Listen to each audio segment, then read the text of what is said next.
Yeah, just like in our first video, so 3:1 ang ating mixture. 3:1 using the crystal resin. Ngayon nag-sale because it's 666 Lazada. So I got it for 250 instead of 600. Hindi kaya pag 600, walang tataas din ang cost kasi kailangan natin dito ng 4 liters. So that will be 612, 24. 24 pala just for this 14 inches na coffee table, 24 na kagad. Eh samantalang kung kung 252, so actually may discount pa nga eh. Free delivery, 998 lang, bali 1,000 to. Itong resin dito, 1,000.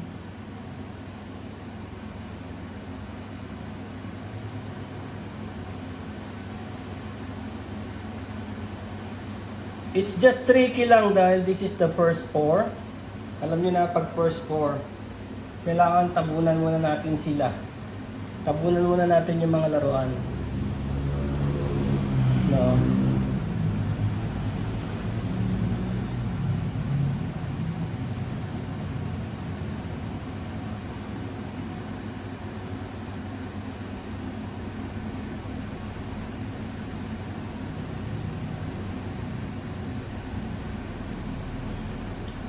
See the toys, no? Gumagalaw. Gumagalaw sila. So, since this is our first pour, meron tayong 40 minutes para ayusin sila. So, sa ngayon, ang natin is to cover muna. Actually, kaya kailangan i-cover muna. Ano yung bakit? Kasi yung first pour pa lang, pwede siyang hindi coffee table, pwede siyang wall decor. So kailangan yung first pour mo maganda na. Kasi baka hindi siya matuloy na coffee table, baka matuloy siya as a wall decor. Kuha nyo. Kaya dapat coveran nyo na kagad yung elements para may protection siya. So, nakubera na lahat. Yun na lang mga laruan na yan, yung mga Lego yan. Lumulutang yan sila eh. May mga tubig sa loob ng, may mga hangin sa loob ng katawan.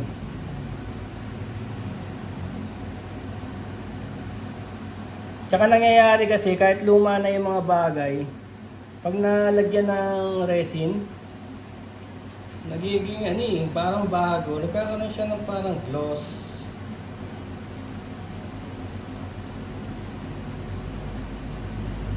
Kailangan mag-pour na kasego kasi ipo-pour pa natin itong kabila, oh. Ito, oh. Yan. Yan ang first motorcycle natin. So, meron na tayong jump jet. Meron na tayong Ferrari. Meron na tayong combination ng mga alak, mini wines.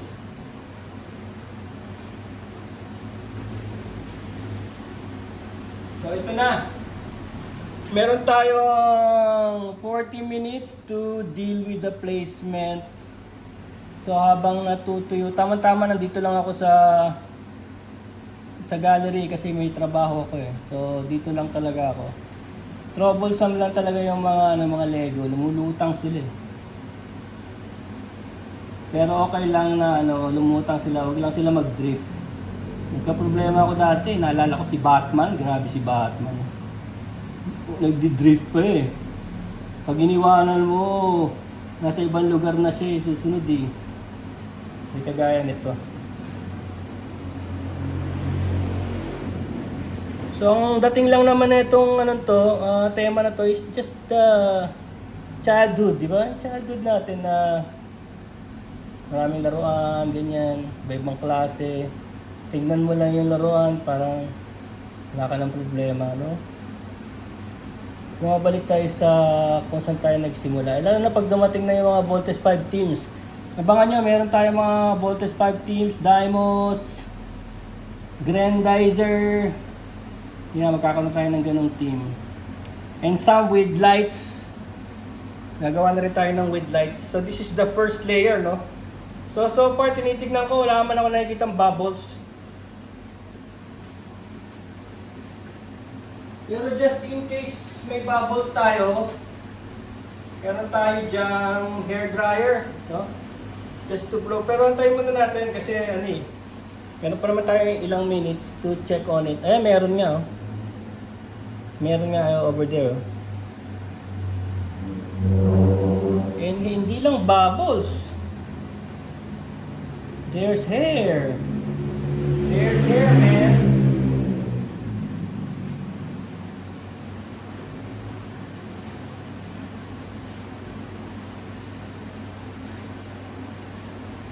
Okay, kunin na natin yung hair. I saw some hair. Kaya kailangan may flashlight din eh.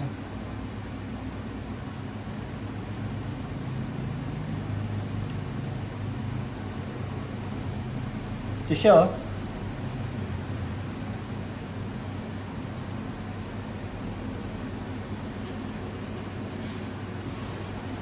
Is it my hair?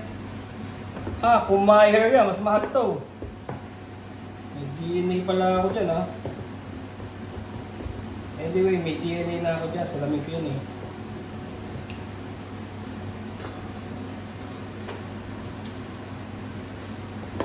See?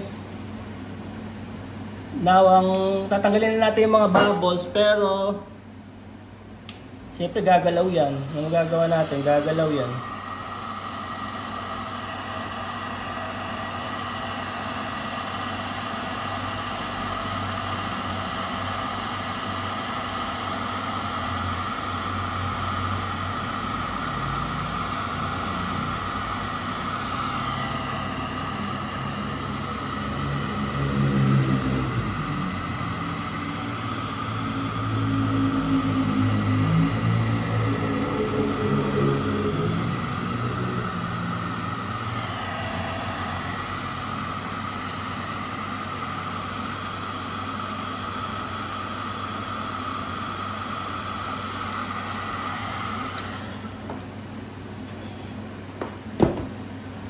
Some of the ano naman kasi yung mga bubbles is sobrang liit naman din talaga.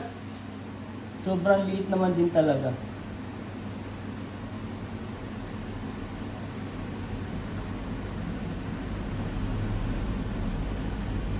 Hindi naman sila nakakasira sa design. Yung sobrang liit. And of course, like I said, this is custom, no? So since this is 100% original, kung meron ka nito, ikaw lang ang meron. So, kasama na yun lahat na yun.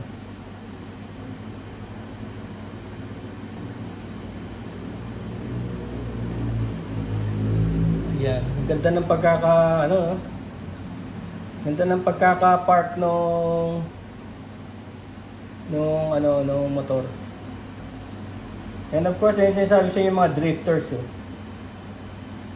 Tignan mo ngayon, mamaya iba na naman ang pwesto nila. Yun. So, babalikan natin to from time to time ha. Especially this Milo. This Milo logo, ayoko siyang nakadikit sa airplane eh. Oh, nagdi-drift siya eh. So, some of the items are floating eh. Floating stage. Okay, yan na yan. Maya-maya, tuyo na yan. Babalikan natin siya dahil itong mga to may mga bubbles. Okay. This is Lakers. This is Malone. Malone and winding road. Ganito. Ganito, pati mga bracelets ah. Isin lang natin ng konti. Bracelet kasi ayaw nang suotin ng mga dalagas. So, dito na siya. And you will realize how pretty it is. How pretty it is. Okay. Okay. That's it. That's it.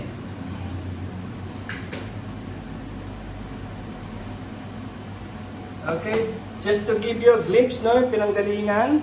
So dito ako, of course, Dito pa rin sa tabo na to. And naninigas yan. So wag niyang itatapon sa drain.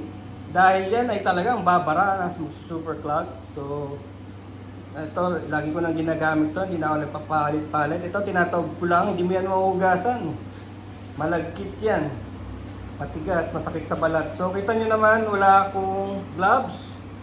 Wala akong mask. Pero meron akong salamin para sa eye protection dahil pwede ka matalsikan yan. Titigas siya kagad. So that's the problem with this titigas. Pero hindi siya delikado, no? Hindi siya delikado. This one. Maganda. Okay, let's wait for it. Tapos, let's pour another one. This one. Let's see this design, okay? Tapos, this will be the 1, 2, 3, 4, 5, 6 designs. Tapos meron naman akong gagawing as massive as this one. Diba, ang dami niya, no? So, gagawa din ako ng isang version na mas maraming motor. No, mas marami siya talagang actually super dikit-dikit. Pero syempre, mas mahal ang presyo nun.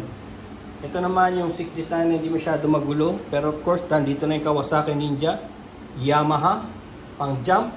Ito yung Cool Rider Yamaha, XV1. We have the CBR, we have the YZF R1, and we have the Tiger. So meron tayong pang adventure, meron tayong pang racing, meron tayong old school, meron tayong chill ride, meron tayong pang jump. So kompleto cast nito. Of course, that's our Herrera Art Gallery tag. And this one is from inside the engine gear. Kakakalas ko lang. Ayun pa iba. Yan, nagkakalas kami dito ng mga makina talaga sa sasakyan para lang makuha namin yung vision ng aming perfect coffee table resin. Okay, chill out. Peace.